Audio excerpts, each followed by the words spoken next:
Sallallahu ala Muhammad.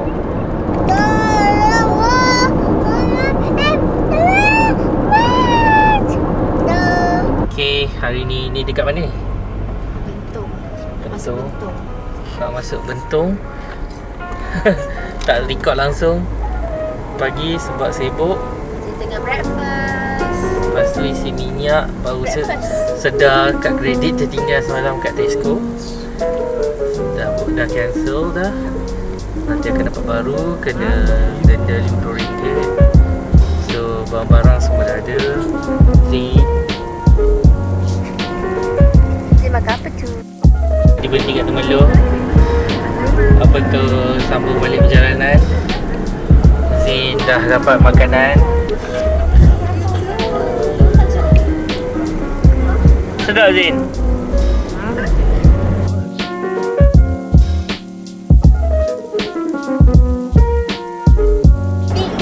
Dah sampai KT. Jam dengan tu. Jom. Okay, dekat Terengganu dah, Kuala Terengganu. Kita keluar pergi beli dah beras. Sampai. Cik nak pergi naik tu? Nak? Dia nak naik trolley. Okay, jom kita pergi Giant dulu. Jom.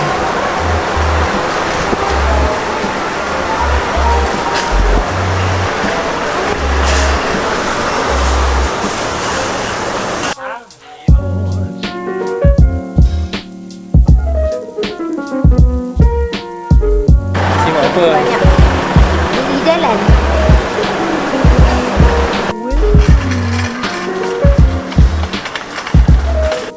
Murah. Yang kita beli itu yang ni. Sedap. Ada.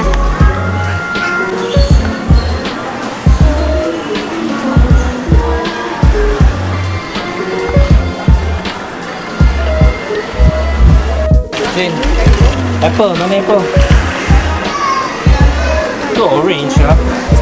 Apple mana apple?